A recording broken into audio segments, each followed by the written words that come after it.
Insya Allah. Insya Allah. Amin, amin, amin, amin. Jadi. Amin. Baiklah rekan-rekan, tentunya dalam kondisi pandemi ini sudah makin mengkhawatirkan Kota Cimahi khususnya dan Jawa Barat pada umumnya. Pada saat ini sudah semakin meningkat. Sehingga harapan kami semuanya tolong dijaga kesehatan, dijaga kebersihan, jangan imun ditingkatkan.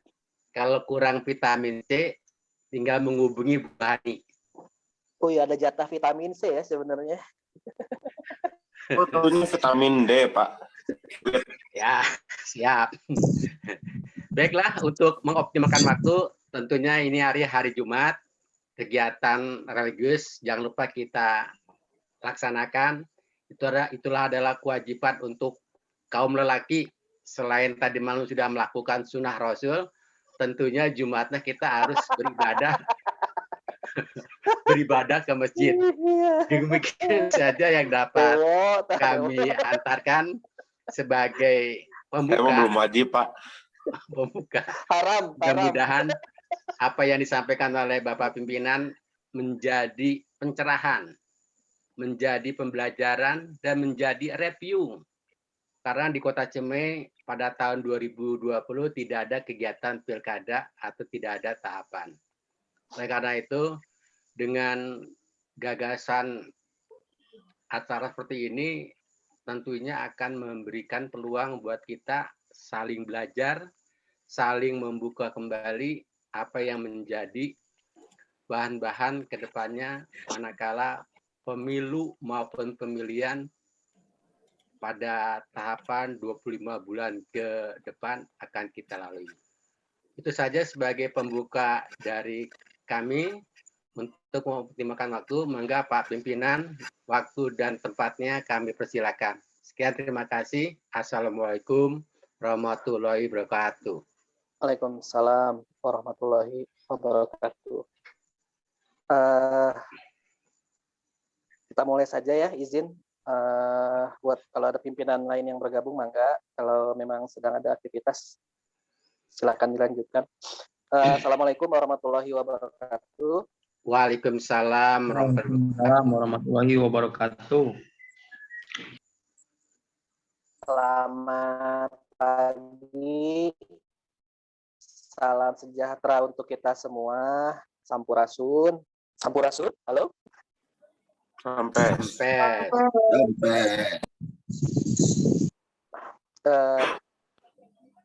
Tadi saya memberikan file materi, bukan materi juga sih ya, paparan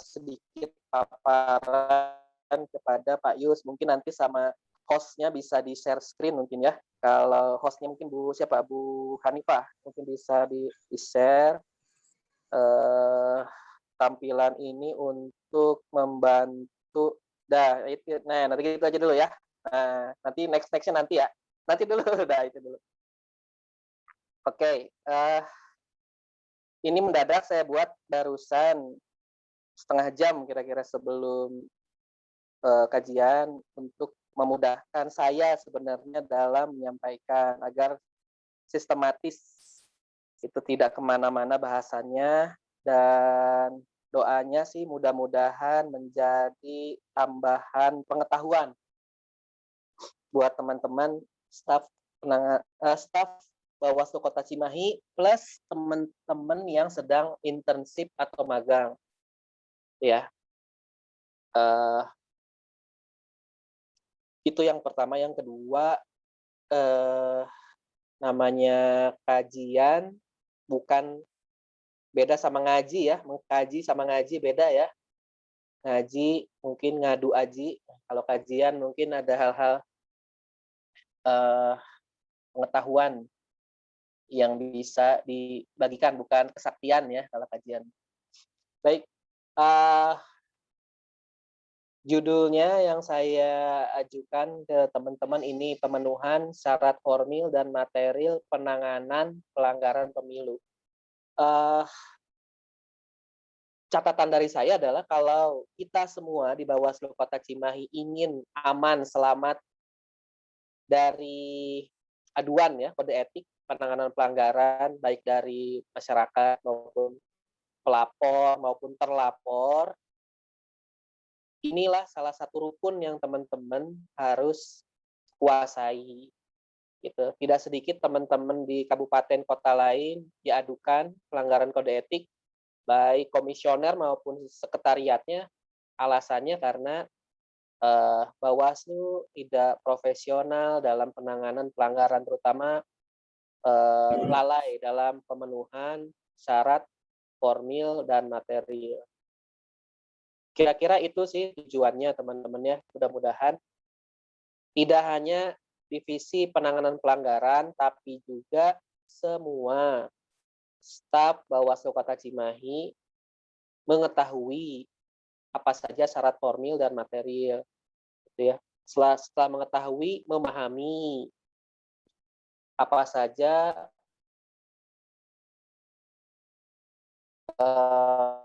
syarat formil dan material, kemudian setelah memahami maka bisa melaksanakan atau mengaplikasikan. Itu gambaran besar dari kajian hari ini. Dan tadi Pak Io sudah wanti-wanti hari ini hari Jumat, jadi saya tidak panjang, presentasinya juga tidak banyak. Jadi saya pikir hal yang sedikit tapi bermakna lebih baik daripada hal yang banyak tapi teman-teman merasa tidak bermanfaat. Itu saja. Oke, bisa dilanjut. Next.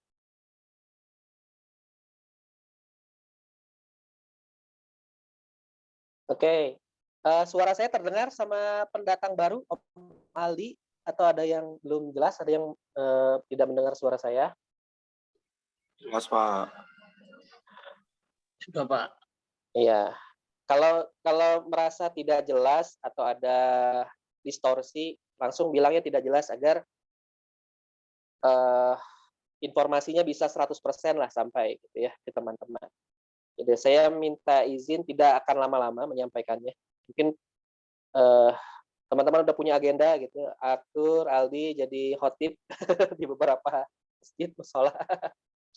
Lanjut. Nah, agar mudah saya buat 5W 1H ya. Nah, ini kuis dulu ya, kuis ya. Kuis buat yang sudah lama di Bawaslu Kota Cimahi, yang sudah lama ya. Ini nanti saya absen satu-satu untuk menjawab ya. Pertama untuk Ibu Nana ya, Ibu Nana. Mana Ibu Nana? Iya, Pak. Oke, Ibu Nana, pertanyaan saya adalah apa dasar regulasi penanganan pelanggaran pemilu? Apa saja? Sebutkan salah satunya ya. Ada beberapa. Sebutkan salah satunya. Regulasi penanganan pelanggaran pemilu. Nah, pemilu ya. Yang lain langsung googling gitu, Pak. Licik, Pak. Oh ya, nggak apa-apa. Nggak apa-apa. Boleh, Bu Nana? Undang-Undang 7 2017 bukan, Pak? Oh, ya, betul. Nah, tepuk tangan buat Bu Nana. Nah, itu cerdas kan? Bawaslu Kota Cimahi itu manapun, divisi manapun pasti tanya, tahu jawabannya. Oke. Selanjutnya saya akan absen Ibu Nurul ya, Bu Nurul ya. Sebagai produsen Gramis Amanda. Amanda itu singkatan ya, anak mantu damai. Bu Nurul ada? Bu Nurul? Siapa ada? Ya. Karena 5W 1H sebutkan salah satu regulasi dalam penanganan pelanggaran pemilu. Ya, apa saja?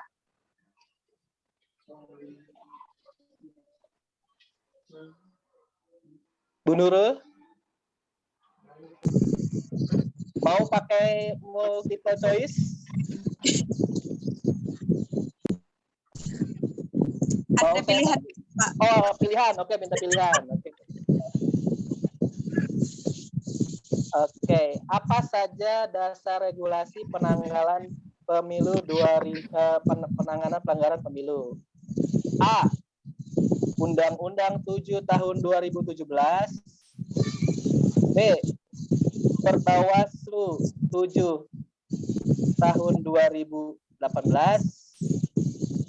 C. Jawaban A dan B benar. Ayo. Kayaknya C deh, Pak. Ibu Nurul yakin atau mau tanya teman sebelah? Bisa? Atau mau 50-50? Oke, Pak. Teman Maaf, sebelahnya aku, Pak. Hah? Teman sebelahnya guling. Guling, oke. Gak ada yang bisa ditanya. Mau 50-50? Baik.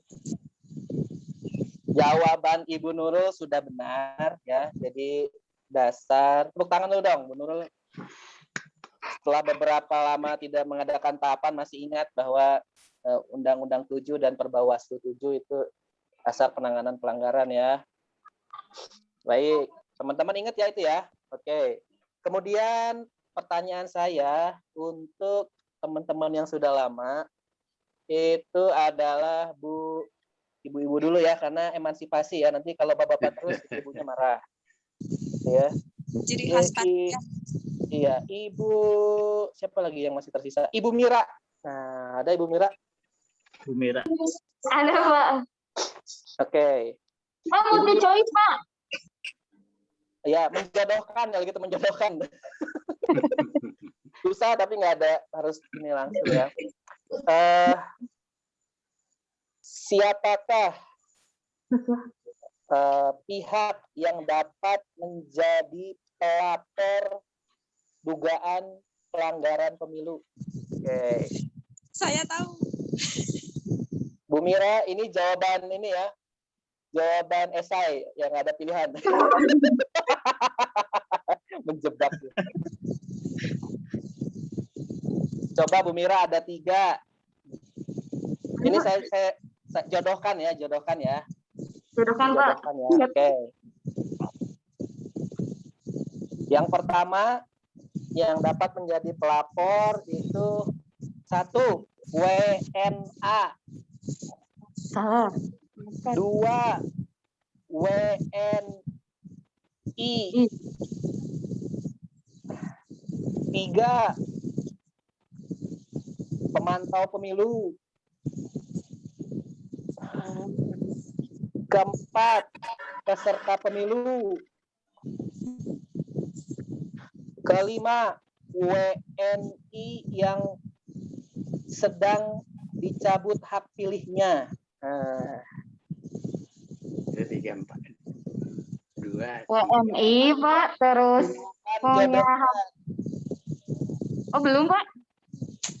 Silahkan jodohin. Jodohin WNI. Terus mempunyai hak pilih ya. Sama peserta pemilu. Oke. Jadi yang jodohnya cuma 2 aja ya? 3, Pak. WNI. 3. Punya hak pilih. Jodoh Sama peserta pemilu. Oke. Iya, Payu usaha daring. Ya, oke. Jadi menjodohkannya itu ada 3 ya pasangannya ya. Jadi poligami ya itu ya. 1 yang bisa menjadi pelapor, 1 dia adalah peserta pemilu. Ya, tadi Bu Mira masih kurang 1 ya. Yang kedua, pemantau pemilu. Jodohnya tuh. Yang ketiga, WNI dalam catatan yang punya hak pilih gitu ya. Karena ada juga WNI yang sedang dicabut hak pilihnya oleh pengadilan. Misalnya hak politiknya dicabut sementara. Gitu. Kalau WNA punya hak pilih nggak? Enggak, Pak. Iya, misalnya Bu Mira nikah sama bule Australia. Gitu. Ya, amin, Pak. Amin. Nah, kayak Tisan ya, suaminya siapa tuh Tisan teh? Selebritis teh Tisan. Rani Ricardo, Pak. Ricardo. Ya dengar-dengar sih mereka mau cerai.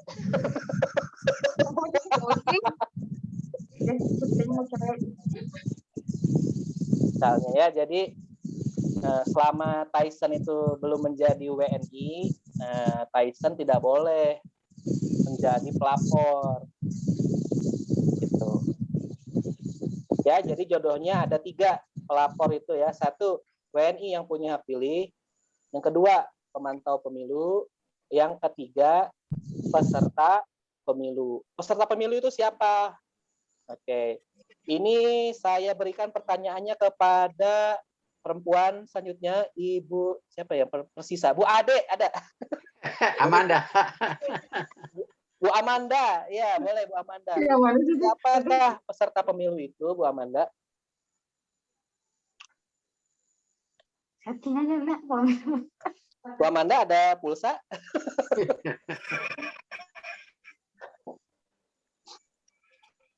Ada kuota nggak Bu Amanda? Kalau nggak ada, tolong Bu Hanifah dikirim ya. Bu Amanda, ada monitor? Pakai wifi. Bu Amanda, jawab pertanyaan saya. Siapa saja peserta pemilu?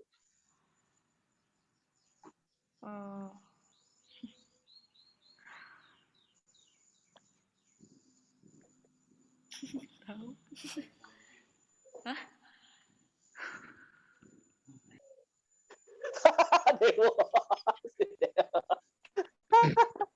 Partai politik. Terus siapa lagi? Anggota-anggota dewan. Kemana tuh? Caleg. Cawapres. Oke, kita rapikan ya jawabannya ya. Coba yang senior di Bawaslu nih, Asad, Muhammad Asadillah, siapa saja peserta pemilu?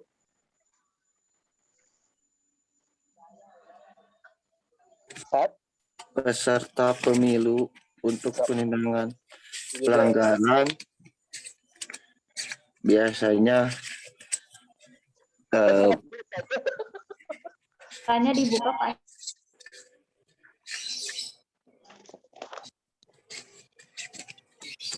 sedikit lupa, Pak. Oh ya, boleh. Biasanya partai politik yang mencalonkan atau yang udah mendaftarkan di KPU. Masih ada yang kurang, tadi jawaban Amanda sudah betul, cuma Bakal calon DPR, anggota DPR, DPRD yang telah terdaftar. Calon anggota DPD, bakal pasangan calon yang terkait lebaran atau tim kampanyenya, Pak. baik. Tepuk tangan dulu dong buat Muhammad Asadillah yang sudah membantu Amanda. Prok, J.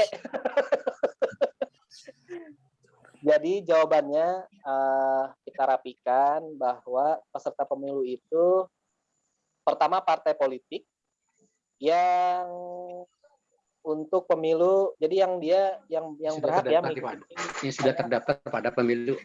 Ya, partai politik itu menurut saya ada 2, ada ya partai politik, ada juga partai politik yang berhak mengikuti pemilu ya, karena ada partai misalnya sekarang Gelora, misalnya apalagi Idola, apalah macam-macam umat, itu belum tentu bisa menjadi peserta pemilu. Selain partai politik, juga ada pasangan calon ya, pasangan calon atau gabungan parpol. Itu yang bisa menjadi pelapor. Baik, karena sudah ditanya semua kaum perempuannya, yang laki-laki sudah membantu tadi perwakilan Muhammad Asadillah sudah membantu. Kita akan saya 10 menit lagi ya, 10 menit lagi.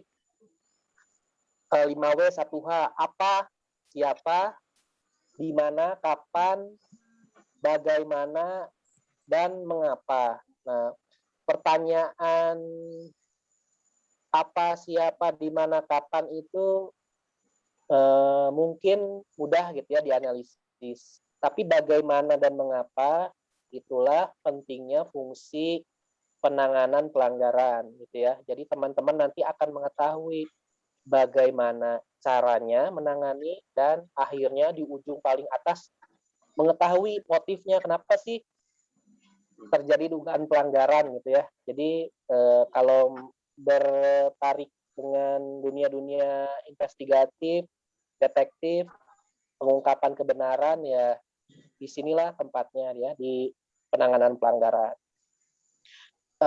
Next, boleh di slide selanjutnya bisa dibantu. Next. Nanti SKPP ada yang bagian mencet-mencet next ya. Siapa next? Next. Bisa next? Halo? Udah kok itu di next. Next. Bagian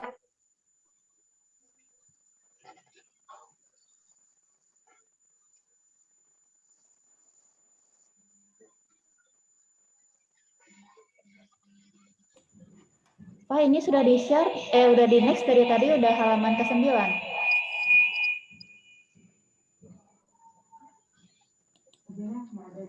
Pak Diannya nggak ada ya? Ya, Diarnya hilang. Sinyalnya dari tadi udah di next. Sinyalnya Pak Diar ternyata. Next. Kamu sih. Adiar.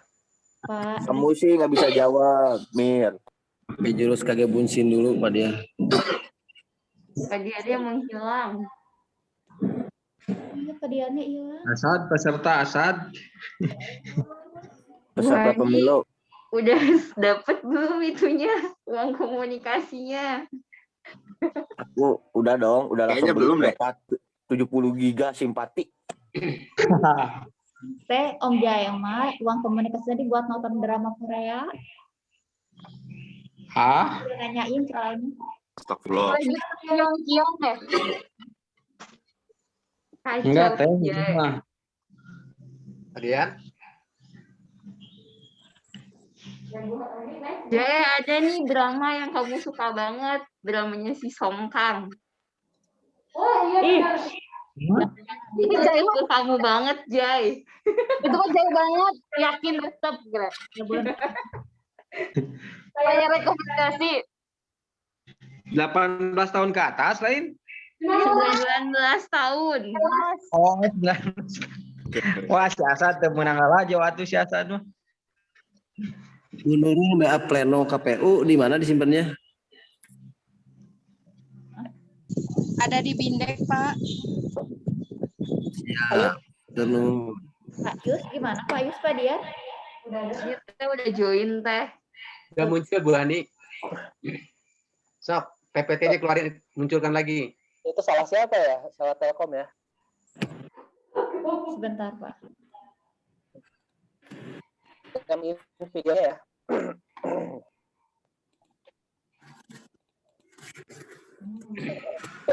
Oke.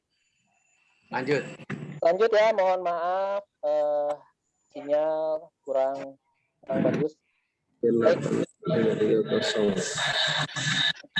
Baik. Karena temanya tentang laporan, nah ini laporan ini ada di Perbawaslu 2018 pasal 6 ada 3 poin di sini bahwa laporan dugaan pelanggaran itu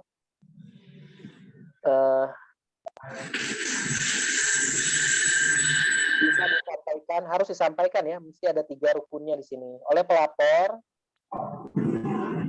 Gitu ya, bagaimana menangani laporan kalau tidak ada yang melapor. Ya.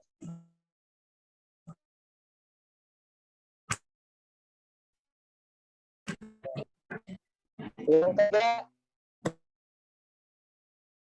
tersebut seperti kuasa pelapor.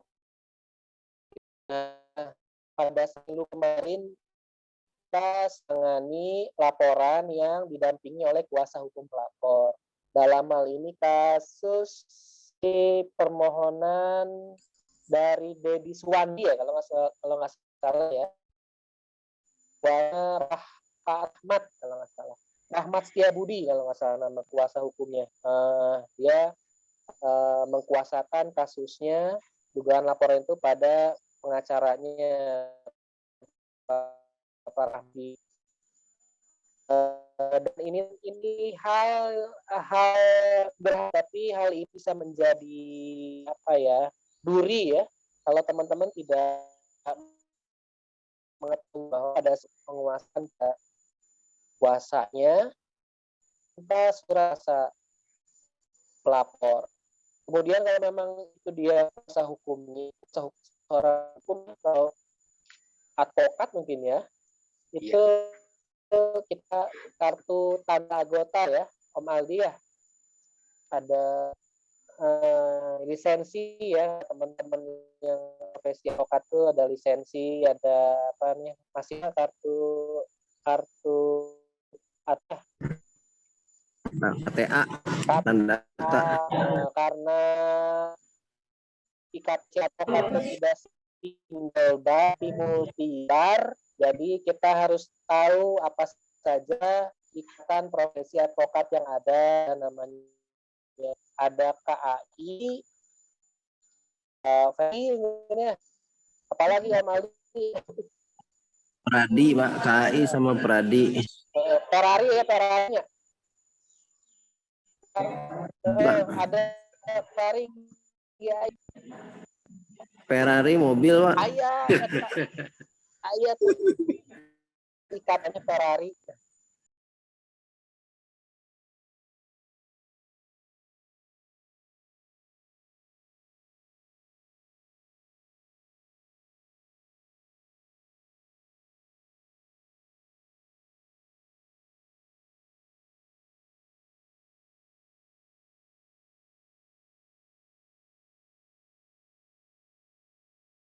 Selanjutnya tentang daluarsa. Halaman berapa tuh? Daluarsa. Teks laporan, ada pelapor, ada daluarsa.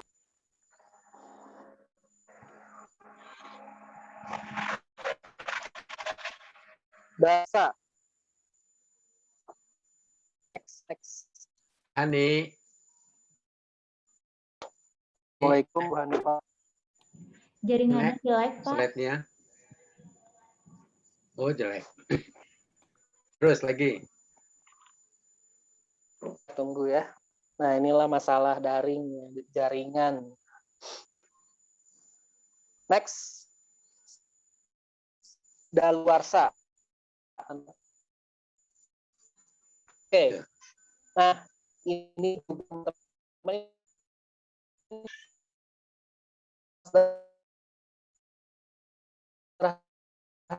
membuat kita pengawas pemilu untuk anggaran kode etik. Yang pertama ya mati lampu. Jadi di sini di rumah saya ada pemadaman bergilir.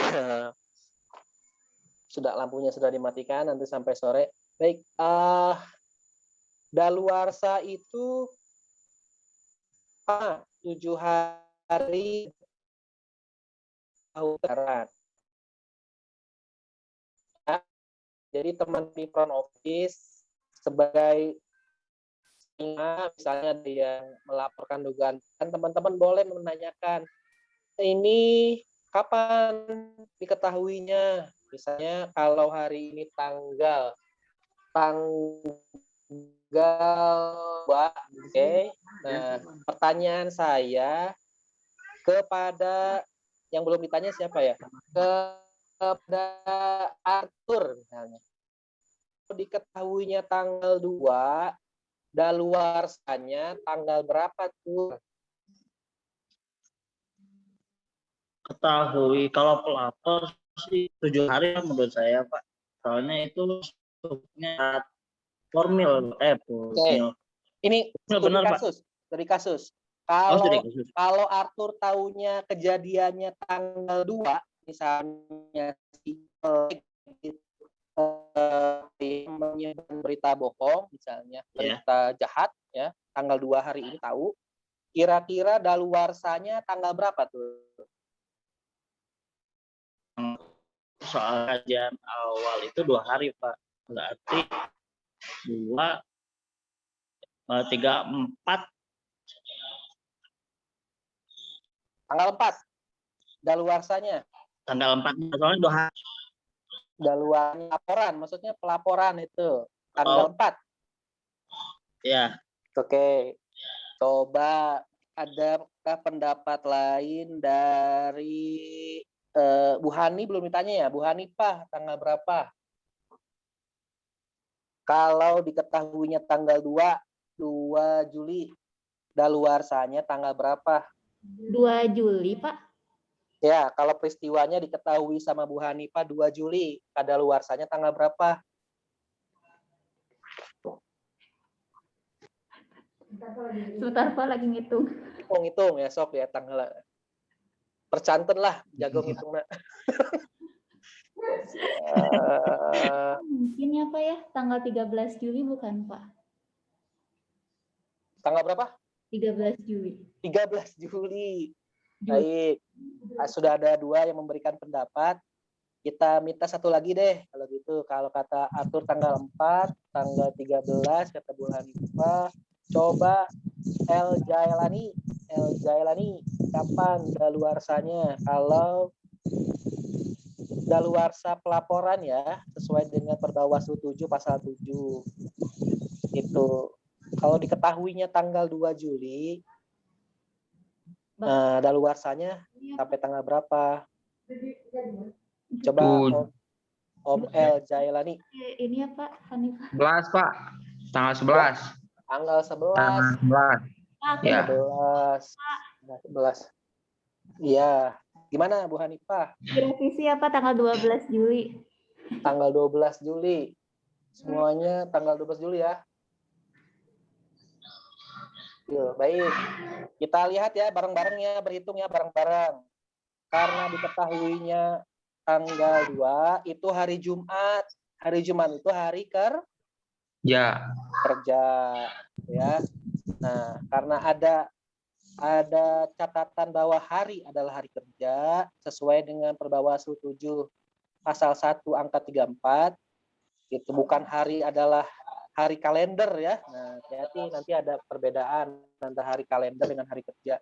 Jadi karena hari kerja, jadi mulai dihitung tanggal 2, Sabtu Minggu tidak dihitung, tanggal 3, 4 tidak dihitung, berarti 2, tanggal 2, tanggal 5, tanggal 6, tanggal 7, tanggal 8, tanggal 9, tanggal 10, tanggal 11 tidak dihitung, maka tanggal 12.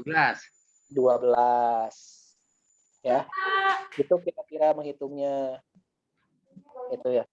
Kecuali tanggal 12 dinyatakan sebagai hari libur oleh presiden terpilih. Misalnya, jadi mundur lagi, jadi maju lagi tanggal 13.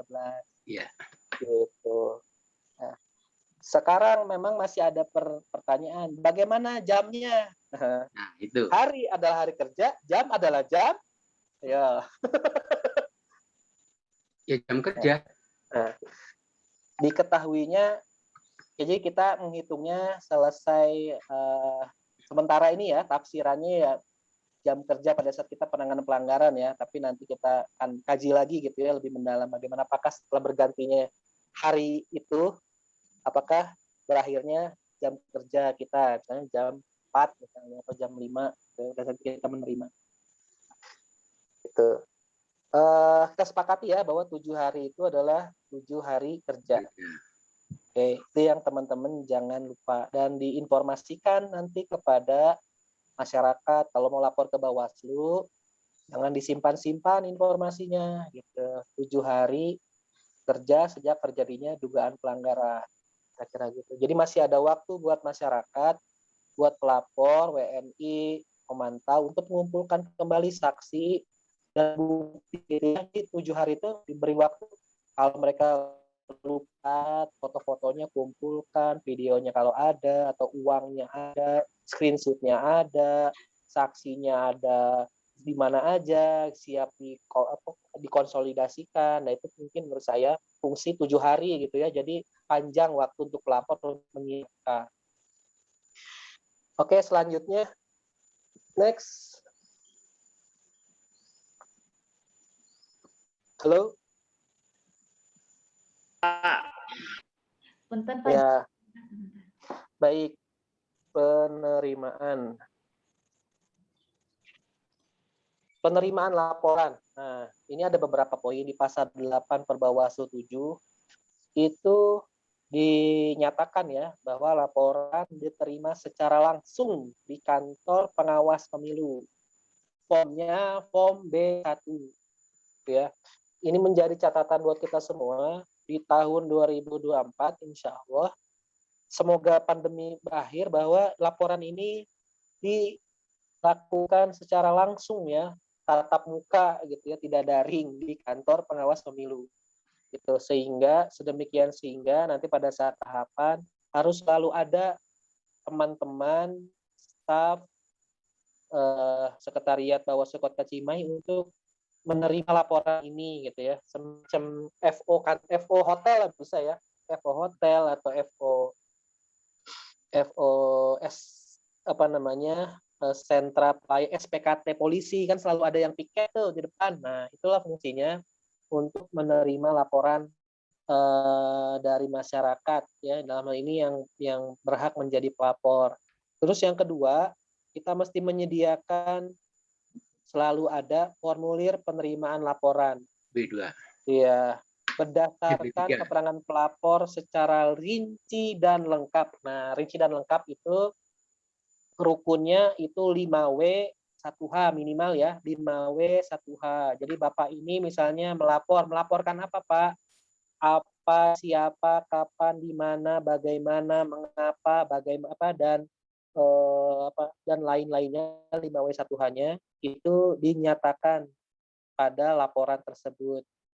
Gitu ya. Siapa yang dilaporkan, apa dugaan pelanggarannya, apa buktinya, bagaimana dia melakukan, siapa saksinya, gitu ya. Kalau ada surat-suratnya, surat yang mana, gitu ya, foto yang mana, video yang mana, gitu ya. Dan laporan dari itu sebaiknya dibuat oleh kita sebagai tim di kantor gitu ya, agar laporan ini dapat dikaji gitu ya, kalau memang kita serahkan kepada lapor, jadi kayak minimal kayak SPKT ya, jadi ada wawancara, kita mengisi gitu. Template itu kita isi gitu ya, jadi standar template-nya setelah kita isi, kita berikan kepada pelapor bagaimana sesuai dengan yang dilaporkan, sesuai, oke, kemudian ditandatangani. Next. Waduh, lewat 10 menit ya, tambahan 5 menit ya. Next.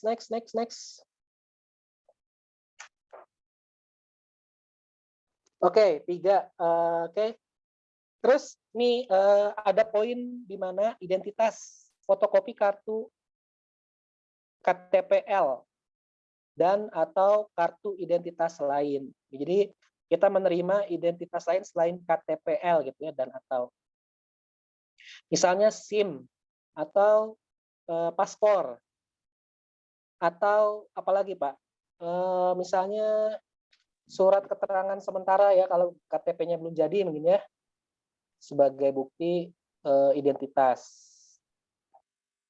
Kemudian yang keempat tuh ini saya ada pengulangan ya. Oke, next, coba next.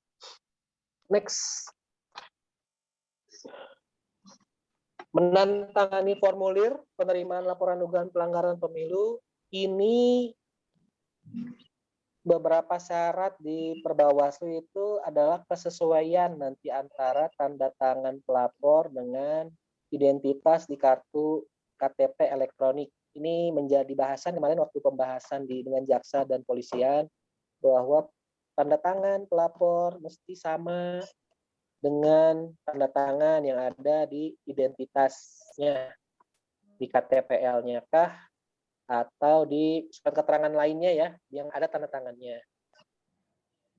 Kita menerima laporan tersebut, kita berikan 2 rangkap, satu untuk kita, satu untuk pelapor dalam formulir B3. Next. Oke. Nah. Oke. Nah, ada catatan.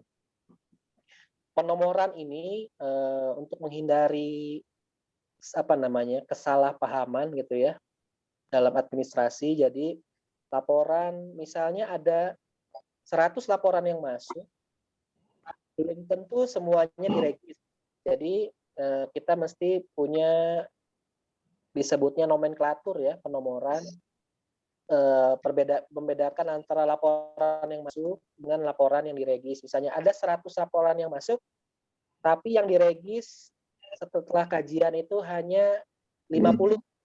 Jadi pada saat kita ditanya berapa pelapor yang memberikan laporan yang masuk, 100. Berapa laporan yang diregis, 50. Nah, tentunya ini nomornya nanti ada kode yang berbeda. Next.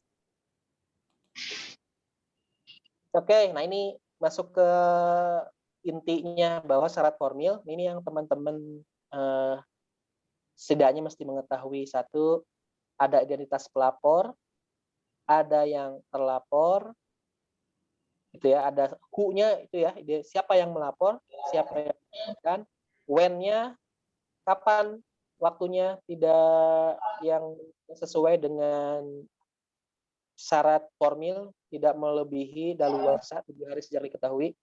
Yang keempat, nah ini tadi saya sebutkan, kesesuaian tanda tangan dalam formulir laporan dengan kartu tanda L dan atau identitas lain. Saya belum tahu ya, kartu-kartu lain yang ada tanda tangannya apa ya, selain KTP. Paspor, ada nggak di paspor? Ada nggak ya? Lupa lagi. Paspor ada, Pak. Di paspor ada? Atau ada nggak di SIM? SIM ada. Di SIM, di buku nikah ada nggak? Buku nikah identitas? Buku nikah tidak ada. Nggak ada. Pak Yus belum pernah nikah ya? Juga itu ada Pak, di belakang tuh pernyataan apa itu loh. Ada tuh, saya apa tuh? Sigot tablik, kita klik sigot tablik ya, tantangan ya. Tablik apa? Ya.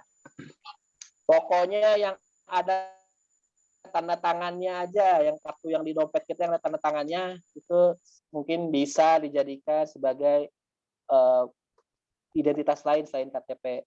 Next. Oke, nah ini yang kedua hal yang penting, syarat, karena judulnya tentang syarat formil dan material. Nah, syarat materialnya harus ada peristiwa dan uraian kejadian. Gitu. Peristiwanya apa? Faktanya apa? Peristiwa pemberian, jangan pemberian. Peristiwa perusakan spanduk caleg atau perusakan spanduk capres. Nah, uraian kejadiannya bagaimana? Nah, 5W1H-nya diuraikan di sana. Siapa yang merusak, saksinya siapa, bagaimana merusaknya, apa dibakar, apa ditempel, digunting, terus kapan kejadiannya, gitu. Bagaimana merekam kejadian tersebut, apakah dengan foto, apakah dengan video. Oke. Yang B, tempat peristiwa terjadinya di apakah misalnya ini lokus ya akhirnya.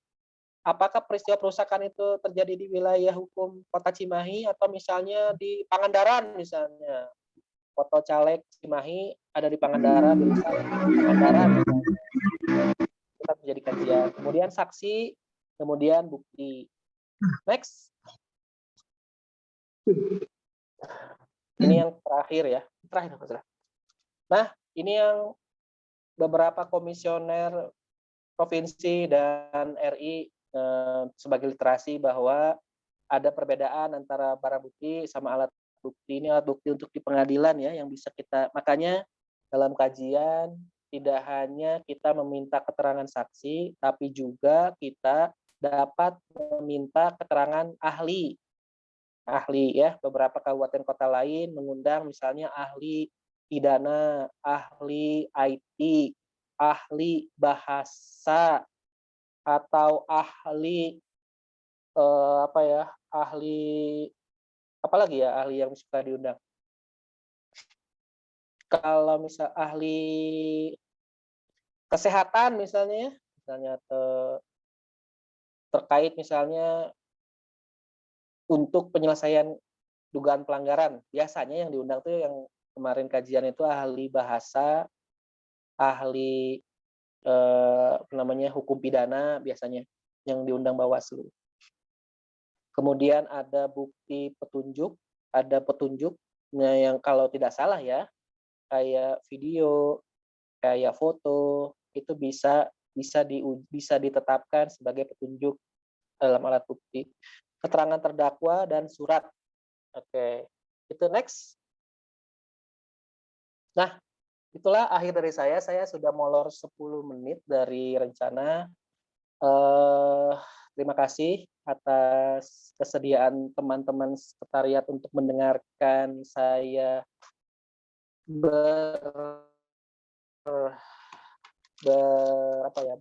berbagi. Mudah-mudahan menjadi amalan buat teman-teman di hari apakah belajar, masih mau belajar. Itu saja dari saya. Semoga tidak ada pertanyaan karena menurut saya sudah jelas. Itu saja. Gugur sudah kewajiban saya untuk menyampaikan. Wassalamualaikum warahmatullahi wabarakatuh. Waalaikumsalam warahmatullahi wabarakatuh. Terima kasih. Jangan nanya ya. Terima kasih kepada pimpinan Kordip Penanganan Pelanggaran Bawaslu Kota Cimahi yang telah gamblang memaparkan persyaratan formil dan material untuk laporan dugaan pelanggaran. Tentunya rekan-rekan, sahabat-sahabat, pada Jumat siang hari ini, kalau kita ambil kesimpulan dari kajian, tentunya tujuan dari kajian ini untuk menambah wawasan dan pengetahuan. Dan bukan untuk mengaji ya, tapi untuk mendalami atau mempelajari secara detail dari orang per orang atau dari narasumber. Yang perlu kita menjadi perhatian adalah cara menghitung masa kadaluarsa 7 hari sejak terjadi pelanggaran. Itu yang menjadi titik berat oleh rekan-rekan semua. Ya, karena tadi Pak Pimpinan mengatakan itu hari kerja, jadi 1 minggu jangan dihitung, atau hari besar nasional. Cara menghitungnya kayak tangga, jadi 1, 2 dihitungnya 1, 2, 3 dihitungnya 2. Jadi 1, 2 bergerak, nah di bawahnya tulis 1, dan seterusnya. Terus tentunya dari sisi penerimaan laporan, karena ini konteksnya di pemilu berarti kita pakai azas format B1 sampai B17 ya, Om Aldi ya. Itu karena di pemilu. Tetapi kalau di pemilihan konteksnya kita pakai form A1 sampai A sekian. Itu yang membedakan. Nah, terus masalah progres daripada pelaporan, tentunya tadi pimpinan mengarahkan harus kita buatkan template, scheduling, template. Misalnya tanggal sekian kita menerima laporan, terus ada kajian awal dan sebagainya, itu kita buat template scheduling atau timeline ya Om Aldi ya, timeline supaya kita bisa mengetahui, jangan sampai nanti kita kecolongan. Ujung-ujungnya nanti yang di KPP kan staf dan pimpinan, karena sudah melewati batas dari kajian maupun pleno untuk memutuskan atau memberi rekomendasi. Jadi ya Pak Pimpinan ya, tentu kita perlu membuat template.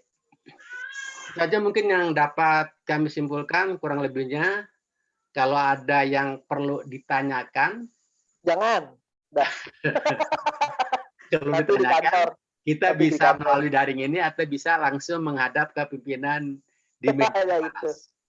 Menghadap. Itu saja yang dapat saya sampaikan. Kurang lebihnya saya mohon maaf apabila di dalam memberi resume atau kesimpulan ada salah.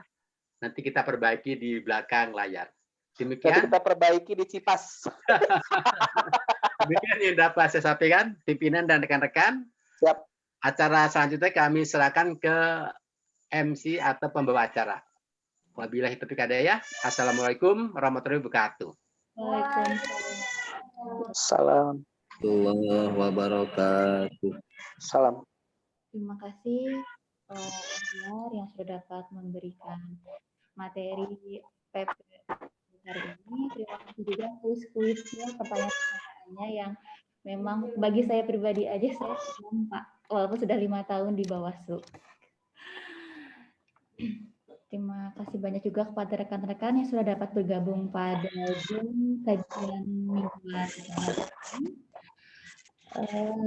Mohon maaf jika ada kesalahan atau kesalahan kata.